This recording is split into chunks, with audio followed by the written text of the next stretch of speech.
CEO Bluebird turun jadi pengemudi, bawa taksi Bluebird turun ke jalan-jalan cari penumpang. Walaupun saya percaya ini bukan marketing stunt ya, tapi banyak pelajaran berharga yang sebenarnya kita bisa ambil, baik untuk bisnis secara general maupun untuk marketing. Halo, saya Ignatius Untung, selamat datang di Marketing.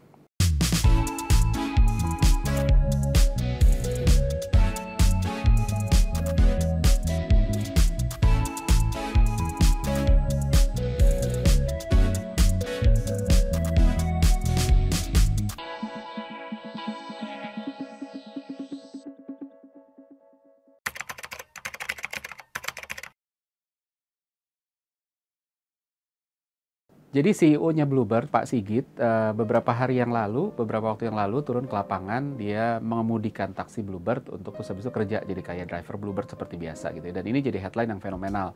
Di cover banyak media gitu, walaupun ini juga bukan yang pertama, tapi ya tetap harus diacungi jempol gitu ya.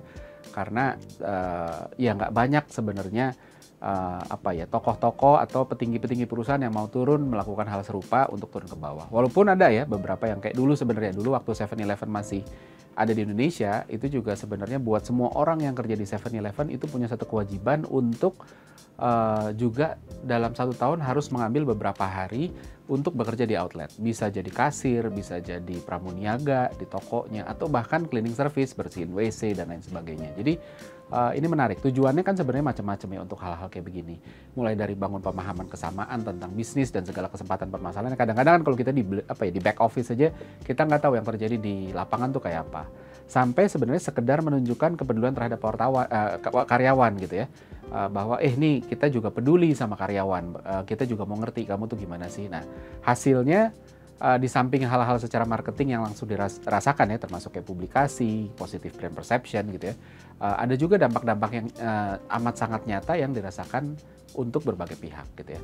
Menariknya marketing di sini sebenarnya bisa banget belajar untuk mencari untuk dapat manfaat, untuk dapat pelajaran dari hal-hal kayak begini gitu ya. Nah, apa aja yang bisa didapetin? Kalau kita bagi 3 ya, benefitnya melakukan aktivitas seperti ini ya. Yang pertama kan kita bisa bilang untuk yang bersangkutan sendiri, yaitu CEO-nya. Kalau CEO turun ke lapangan apa sih? Yang pertama adalah kita tahu bahwa semua pebisnis, semua leader itu harus punya empathy gitu ya.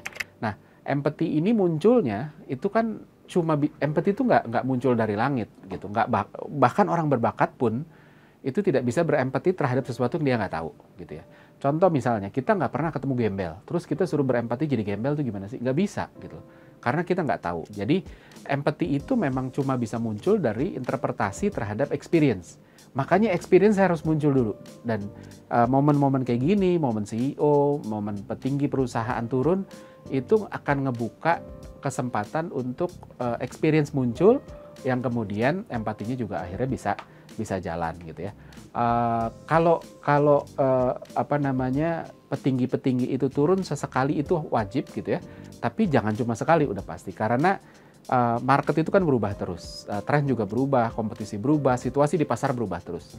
Kalau datang cuma saya udah pernah dulu, saya waktu jadi direktur di perusahaan itu juga saya turun gitu ya. Kapan turunnya? Pertama kali waktu join company. Terus habis itu udah pernah turun lagi nggak? Enggak. Nah, jangan. Jadi kalau bisa itu sebenarnya harus harus di-maintain, karena ketika udah berubah terus habis itu jadi sulit. Nah, yang harus diperhatikan adalah gini, otak itu selalu berusaha untuk make sense kan. Jadi bahkan ketika informasinya kurang, otak berusaha connecting the dot gitu ya, dan produk akhirnya adalah persepsi. Ketika otak berusaha untuk menilai sesuatu, merekonstruksi apa yang ada di luar, itu kan outputnya, hasilnya itu adalah persepsi. Oh, saya berpersepsi begini karena otak merekonstruksinya seperti ini. Nah, disinilah letak ketika pemimpin ngerasa berempati, tapi karyawan nggak ngerasa dimengerti. Gitu. Jadi bahaya. Jadi ketika turun ke lapangan itu benar-benar untuk mastiin bahwa empatinya itu benar-benar terjadi, gitu ya. Nah, untuk itu kedua sebenarnya yang bisa didapetin oleh yang bersangkutan juga adalah ngerti betul masalahnya di mana. Kita nangkep bahwa informasi di lapangan, insight di lapangan itu ditangkap sama diri kita tuh bukan cuma sebatas omongan. Indra juga bermain di sana. Maka dari itu nonton konser sama nonton di YouTube itu beda gitu ya. baca hasil research sama ketemu konsumen langsung dan ngobrol sama mereka itu beda gitu ya. Karena waktu kita baca report gitu ya, report tentang konsumen research gitu ya, kita nangkep dengan indera kalau baca ya dengan indera penglihatan, kalau laporan anggap aja dilaporin, dipresentasin, kita dengan indera pendengaran. Udah sebatas itu doang. Terus habis itu otak berusaha merekonstruksi, oh apa sih yang di sana gitu ya, melalui apa yang ditangkap sama indera itu tadi gitu ya. Nah, sementara ketika kita ketemu konsumen langsung, maka indera yang nangkep itu lebih banyak, lebih gede. Istilahnya kalau tadi cuma baca report, itu sama aja kayak kita rekaman, mic-nya tuh mic yang jelekan, yang cuma sensornya cuma satu. Yang ditangkap ya udah satu sensor aja, satu indera doang. Sementara kalau kita turun langsung ketemu konsumen, itu yang ditangkap itu banyak, sensornya banyak. Ada kuping, ada mata, ada penciuman juga, ada ya semuanya, semua indera bermain. Dan maka dari itu informasi yang ditangkap itu jauh lebih banyak gitu. Dan ketika informasinya lebih kompleks, gambarannya pun lebih akurat dan lebih komprehensif. Kita pun mengertinya lebih dalam. Dalam bisnis itu banyak bidang yang kita nggak akan bisa nyelesain masalah ketika kita nggak turun. Maka dari itu sebenarnya opportunity yang dilakukan sama Pak Sigit ini, CEO-nya Bluebird untuk turun, buat saya amat sangat layak diacungi jempol karena akan bermanfaat juga buat dia, bukan cuma buat perusahaan, bukan cuma buat karyawan dan konsumen ya. Nah, yang para marketer bisa contoh dari sini tuh apa sebenarnya? Pertama, marketer harus turun ke lapangan, ya itu udah pasti gitu. Saya nggak pernah percaya orang-orang marketing yang kerjanya cuma di belakang meja aja, enggak lah gitu. Jangan ngumpet di balik research agency, report research itu ada tahapannya. Kan kalau kita ketika kita bikin research ya, consumer research gitu ya, kita interview dulu, terus habis itu dianalisa, terus habis itu baru reportnya jadi. Nah, artinya kualitas dari reportnya sebagai hasil akhirnya itu bergantung sama 3 hal ini. Pertama, yang interview siapa? Dia jago apa enggak? Bagus apa enggak? Dia nangkepnya banyak apa enggak? Begitu interviewnya udah dilakukan, terus analisa. Yang analisa ini jago apa enggak? Dia menangkap seberapa banyak. Biasanya turun, jadi anggap aja ini. Misalnya informasinya 100%, kalau interviewernya jago sekalipun dia nggak akan nangkap 100%. Mungkin nangkapnya cuma 80%. Begitu dari interviewer terus dianalisa. Yang analisa itu anggap aja jago, dia juga tetap akan turun, misalnya cuma 60%. Terus yang bikin report itu juga jago, tapi tetap aja dia akan turun, mungkin cuma 40%. Jadi bayangin, kalau kita cuma baca report, artinya kita cuma dapat 40%. Sementara kalau kita ikut datang ke research-nya segala macam, minimal kita dapat 80% tadi yang di depan gitu, walaupun nggak 100%. Jadi penting banget untuk orang marketing untuk selalu untuk selalu ketemu dan ngerasain banget gitu. Pertama mengasah empati gitu ya, which ini kebutuhan dasarnya marketing. Orang marketing yang nggak ngerti yang nggak punya empati buat saya bukan orang marketing yang bernilai lah gitu ya. Kedua, bikin kita ngerti masalah lebih dalam lagi gitu. Nangkep bukan cuma yang eksplisit, tapi yang paling penting adalah yang implisit gitu. Dan ingat ya, saya selalu bilang 90% komunikasi itu kita non verbal. Kita nggak cuma nangkep apa yang terucap, tapi justru yang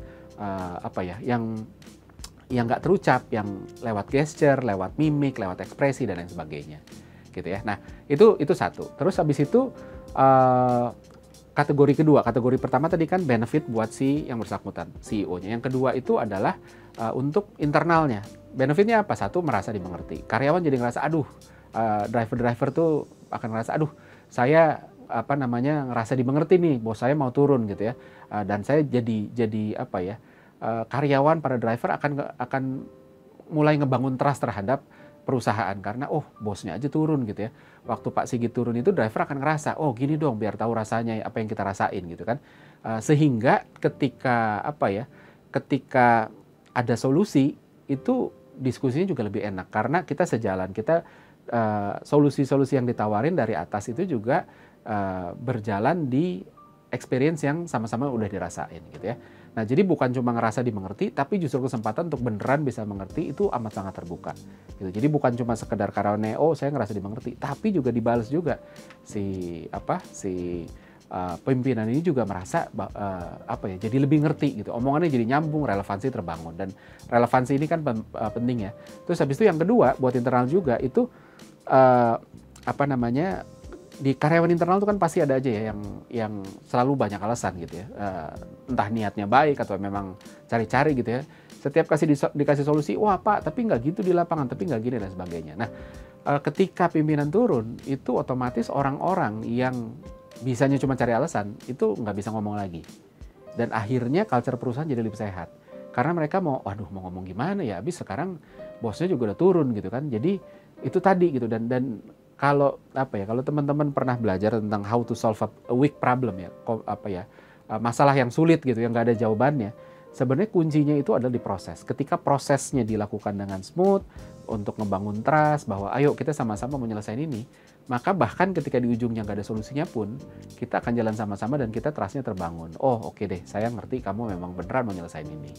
Gitu ya. Terus habis itu karyawan juga pada akhirnya akan lebih terbuka gitu karena atasan mau turun gitu. Dasarnya kan reciprocity. Kalau kamu terbuka, saya terbuka. Kalau kamu baik, saya baik gitu ya. Kalau kamu jahat, masa bodoh, saya juga masa bodoh sama perusahaan.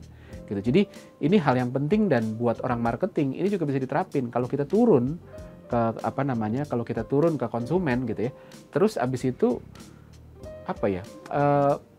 kayak gini deh, kenapa namanya sponsorship? Sponsorship itu kan mahal dan tidak bisa diatribut dengan mudah. Oh, kalau kita sponsorin event begini, event konser gitu ya. Terus habis itu in return itu company dapat segini. Enggak. Susah banget untuk dihitung itunya. Tapi satu hal yang walaupun tidak bisa diukur tapi tetap bisa dirasakan adalah konsumen akan mulai terbangun kedekatannya. Karena apa? Karena si brand ini turun ke levelnya konsumen, berusaha ngerti apa yang mereka mau, sehingga terus habis itu oh ya udah, dia mau berusaha ngerti, saya juga mau berusaha ngerti gitu. Jadi benar-benar berusaha untuk saling ngerti, sama kayak band yang bikin konser gitu. Banyak band bagus bikin lagu bagus, kita ikut nyanyi, tapi ketika band bikin konser ya, kayak contoh nih Coldplay mau datang ke Indonesia gitu ya, terus pasti banyak banget orang dengerin Coldplay di Spotify, Apple Music pasti naik gitu ya. Itu satu. Terus habis itu berusaha ngerti liriknya. Ini liriknya tentang apa sih gitu ya. Supaya nanti begitu konser itu mau mau nyanyiinnya dengan lebih menghayati lah gitu ya. Terus cari tahu sejarah perjalanan dan sebagainya. Nah, tapi sebenarnya yang lebih penting dari itu nggak berhenti sampai konser doang. Setelah konser, kepedulian terhadap band ini pun juga masih terbangun. Jadi TikToknya juga masih jalan gitu, dan itu penting. Nah, yang kedua adalah ketika kita sama, jadi ketika pemimpin turun ke lapangan, kan kita jadi satu frekuensi. Satu frekuensi itu adalah dasarnya relevansi. Nah, marketing juga sama. Kalau kita turun ketemu konsumen untuk ngelakuin consumer research secara langsung, maka kita jadi satu frekuensi. Dan itulah momen di mana kita bisa connect sama mereka. Oh, kalau gitu saya harus nawarinnya gini, dan lain sebagainya. Dan konsumen pun jadi, oh saya ngerti, dan lain sebagainya. Gitu ya. Nah, yang terakhir ya ini straightforward ya. Untuk eksternal ini mah udah bonus yang udah pasti didapetin. Ketika seorang CEO turun ke lapangan juga jadi frontliner gitu ya, udah pasti dapat publicity karena punya wow factor gitu ya. CEO turun ke lapangan itu wow faktornya pasti gede karena ada social currency di sana gitu ya. Social currency itu kan konsepnya adalah ketika kita suka sama satu cerita, maka kita akan assume bahwa orang lain juga akan suka. Dan kalau orang lain suka sama cerita tersebut, kita akan ngedorong nyeritain itu ke orang lain supaya kita disukain gitu. Jadi hal-hal begini juga, hal-hal ini punya social currency yang membuat orang-orang bagiin, lu tahu nggak si CEO-nya Bluebird turun lo ini dan sebagainya. Jadi hal-hal gini kita tetap bisa ambil gitu. Jadi harapannya dengan melakukan gini, orang-orang marketing juga sebenarnya bisa, selain yang lain-lain, ini sebenarnya cuma bonus ya. Terus habis itu dapat publikasi yang juga terdorong karena social currency, terutama mereka yang sempat ketemu sama CEO-nya dan lain sebagainya. Dan pada akhirnya ini juga improve brand positive perception gitu. Karena ketika pemimpin sebuah perusahaan turun ikut ngeliatin di lapangan dan sebagainya, itu konsumen pun akan ngerasa bahwa oh ini perusahaan yang memang mau ngerti kita gitu ya, dan kita pun juga ngerasa dimengerti, dan akhirnya kita pun hubungannya jadi lebih baik karena kita ngerasa bahwa ini perusahaan yang mau mengerti kita, dan maka dari itu kita mau mengerti mereka. Di negara-negara maju itu sebenarnya udah banyak banget pemimpin-pemimpin perusahaan yang secara reguler, secara berkala itu turun ke lapangan gitu ya, untuk nunjukin bahwa kita beneran percaya kita beneran mau ngerti kamu gitu. Dan itu bukan cuma gimmick di depan, tapi memang secara konsisten terus-terusan dilakukan. Oke, seperti biasa ada kuis, pertanyaannya sebagai berikut.